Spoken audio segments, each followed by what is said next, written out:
નમસ્કાર દર્શક મિત્રો, તુફાન એસબી ન્યૂઝ સાથે હું છું આપની સાથે પાયલ બામભણિયા। તો જોઈએ આજના મહત્વના સમાચારમાં।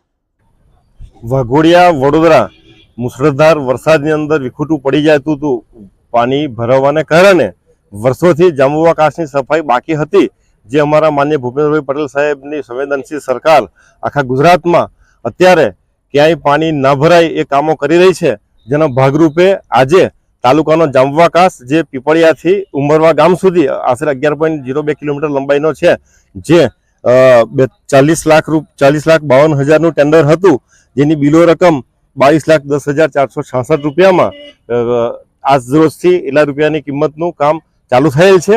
તો આપના માધ્યમથી તાલુકાની જનતાને જણાવવા માંગુ છું કે અમારી ભારતીય જનતા પાર્ટીની સરકાર છેવાડાના માનવીની જે ચિંતા કરે છે, એના ભાગરૂપે ક્યારેક પણ કંઈક પણ તકલીફ હોય અમે જરાય અચકાશું નહીં, ખચકાશું નહીં, પાછળ રહીશું નહીં।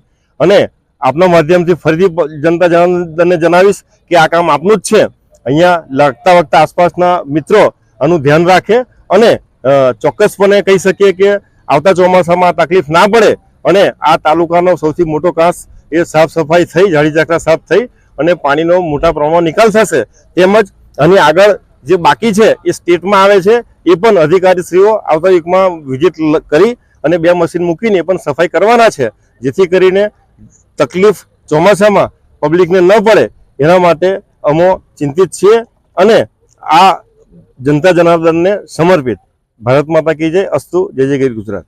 આજે પીપળિયા ગામ ખાતે દર વર્ષે ચોમાસામાં પાણીનો પ્રશ્ન રહેતો હોય એટલે સરકારશ્રીને રજૂઆત કરી અને સિંચાઈના લેટર લખ્યા પછી આ 40 લાખની કામની મંજૂરી, આમ તો સિંચાઈનો જે ભાગ છે એ પીપળિયાથી ઉમરવા સુધીનો અને આગળનો જે નોટિફાઈડનો કાંસ છે ખંધા સુધીનો, એ બંનેનું કામ અત્યારે ચાલુ કરવામાં આવ્યું છે અને આ ચોમાસામાં કોઈ પણ અમારા ગામમાં મુશ્કેલી ના પડે અને પાણીનો નિકાલ થઈ જાય અને પાણી ભરાય નહીં, એ માટે થઈને આગોતરું આયોજન કરવામાં આવ્યું છે। અને આજે અમારા પીપળિયાના માજી સરપંચ આરડી સરપંચ શ્રી યોગેશભાઈ અને ગામના વડીલો અને યુવાનો આજે સાથે રહીને આ ખાતમુહૂર્ત કરવામાં આવ્યું છે અને વહેલામાં વહેલું ચોમાસા પહેલાં આ કામ પૂર્ણ થાય અને ચોમાસામાં કોઈને